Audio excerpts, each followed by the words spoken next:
That was not a happy experience for Searle, was it? Not a happy experience at all. He set off on the troop ship without knowing where they were going, and we were getting into 1942, and they were told on the journey that they were heading for Singapore.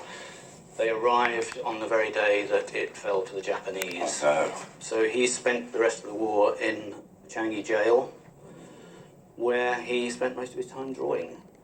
He lost most of his comrades and friends to cholera, malaria, and he himself suffered from cholera many, many times, but somehow survived. Yeah, must have been a tough buzzard. But out of those wartime experiences, how many drawings survived? I think it was well over 300. They were drawn on scraps of paper, toilet paper, anything he could catch.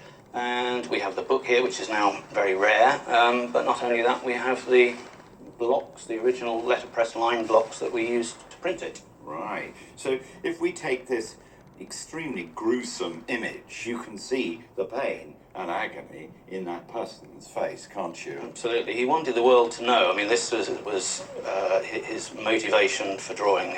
He felt that there was no other way that this story would get back to the wider public. Searle was very much a line man, using fountain or dip pens.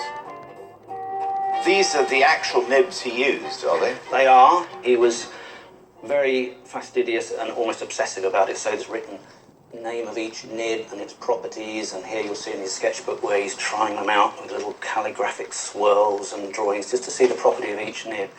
So did Searle maintain his connections with Cambridge to the end?